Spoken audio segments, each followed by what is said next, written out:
Di sini saya akan menjelaskan secara singkat mengenai kode-kode dari game yang sudah kami buat. Yang pertama di sini ada inisialisasi, lalu di sini ada untuk fungsi run, di mana saat game di bagian ini saat adalah untuk memulai ulang game saat dihentikan. Lalu di sini ada kalau misalnya gamenya masih berjalan, auto run-nya dihilangkan atau false. Lalu jika gamenya berhenti, akan akan menampilkan tombol button. Lalu di sini ada memilih algoritma yang dipilih. Nah, di sini ada untuk mencilek berapa date limit yang kita masukkan. Selanjutnya di bagian sini ada untuk merestart game. Nah, ini ada codingan di mana setelah game sudah mencapai 2048 atau menang, game masih tetap berjalan. Lalu di sini ada auto, di mana saat game tersebut dihentikan akan menampilkan auto run. Lalu jika game masih berjalan, animasi tetap bergerak. Nah, di sini ada codingan di mana mereturn true jika permainan kalah atau telah menang atau permainan telah menang. Lalu di sini ada setup untuk permainan. Nah, di sini jika game yang permainan sebelumnya masih ada, akan menampilkan grid score over won dan keep playing untuk nilai yang sebelumnya dimainkan. Tapi jika misalnya gamenya belum sama sekali dimainkan, akan menampilkan false dengan skor 0, jadi kosong semua. Nah, di sini untuk menambahkan nilai awal. Nah, di sini kita akan masuk ke artificial intelligence-nya di bagian JavaScript AI-nya.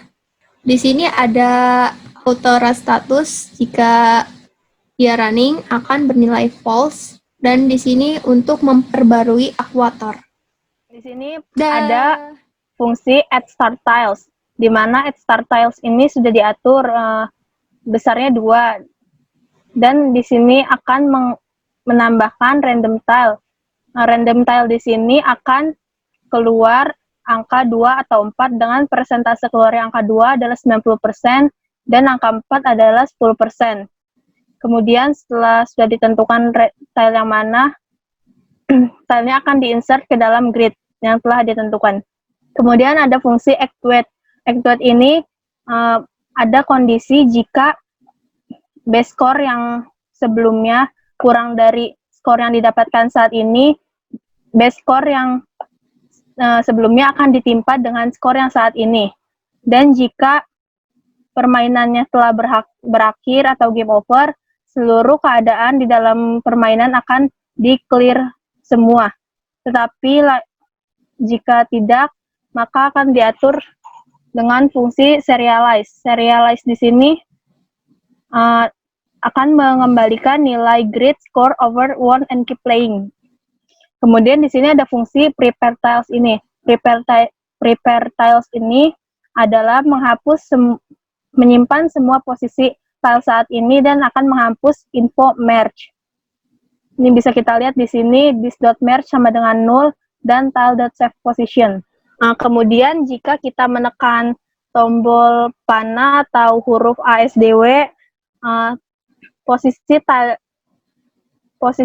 yang telah kita pindahkan akan dirubah di sel yang telah kita pilih.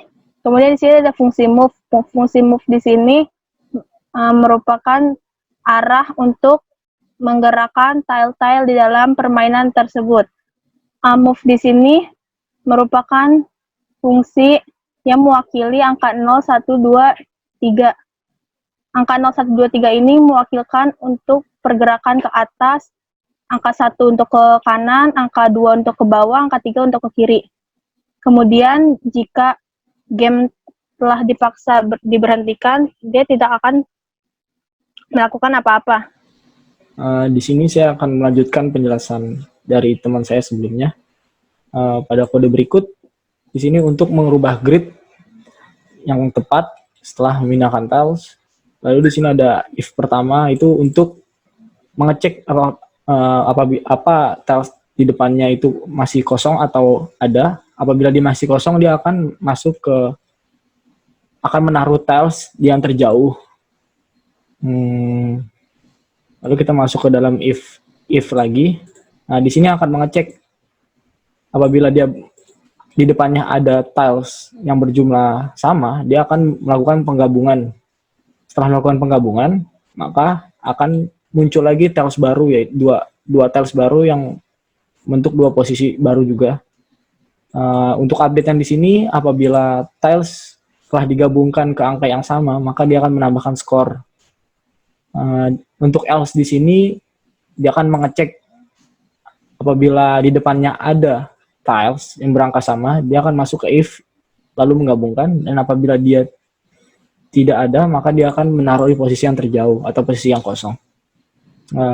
Selanjutnya di sini ada if berikutnya, di sini untuk berpindah dari tempat asalnya tile pindah ke tempat yang kita jalankan. Lalu di sini ada kode untuk penggerakan atau arah penggerakan, map direction, yang dimana ada atas, kanan, bawah, kiri sesuai dengan map.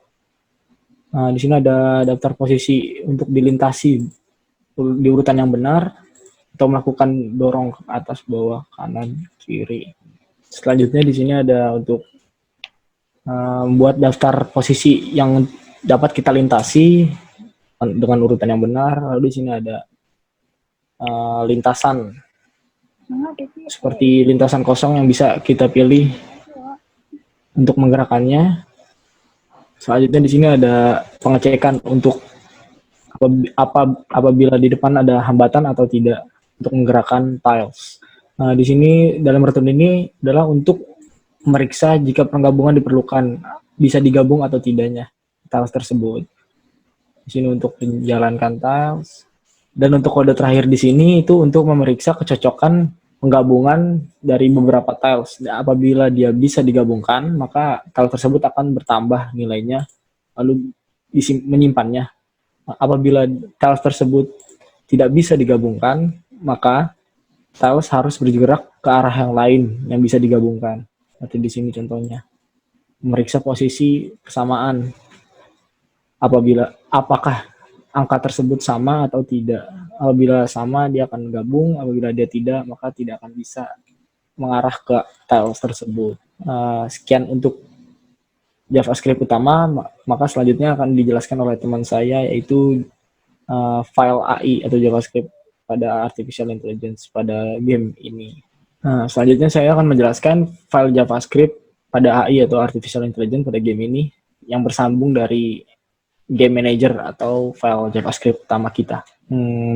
Bisa kita lihat di sini adalah untuk men-setup algoritma awal yang digunakan pada game tersebut apabila dimulai dari baru. Di sini digunakan algoritma XPTMax untuk default, lalu depth limitnya 3. Selanjutnya di sini ada pemilihan algoritma yang dimana yang dipilih oleh user. User akan memilih Minimax atau XPTMax untuk melakukan autorun tersebut. Selanjutnya di sini saya akan menjelaskan salah satu algoritma yang dipakai pada game yang kami buat, yaitu XPTMax algoritma. XPTMax algoritma ini adalah algoritma yang cukup sama dengan Minimax, yang dimana bedanya adalah algoritma XPTMax itu menambahkan node peluang antara node agen dan node lawan. Dan dalam algoritma XPTMax, saat node lawan dievaluasi, akan dihitung semua kemungkinan pergerakan yang terjadi. Dengan kata lain, kita akan menghitung nilai yang diharapkan dari keuntungan kita atas semua kemungkinan dari kasus tersebut. Nah, di sini selanjutnya kita menerapkan algoritma Minimax untuk game 2048 kami. Algoritma Minimax merupakan algoritma dengan aturan keputusan yang meminimalkan kemungkinan kerugian akibat skenario terburuk atau dengan kata lain untuk kemungkinan kerugian maksimal. Nah, di sini ada perpindahan minimax, ada base move. Base move-nya berupa skor, min 9 move, min 1. Lalu di sini ada variabel min depth, di mana itu berisi depth limit yang dibagi 2. Lalu ada variabel max deep, di mana isinya itu dari depth limit yang kita input di awal. Nah, di sini melakukan perulangan kedalaman dari tree-nya itu, dimulai dari min depth, yaitu yang variabel ini, sampai max depth, dan bertambah terus. Nah, di sini ada variabel temp untuk perpindahan minimax DFS yang dilakukan player atau pemain. Nah, jika temp skornya lebih besar daripada base move, di sini base move-nya akan sama dengan temp yang ini. Lalu akan mereturn base move. Sekian video mengenai kode-kode penting dari program game 2048 kami. Kurang lebihnya mohon maaf. Wassalamualaikum warahmatullahi wabarakatuh.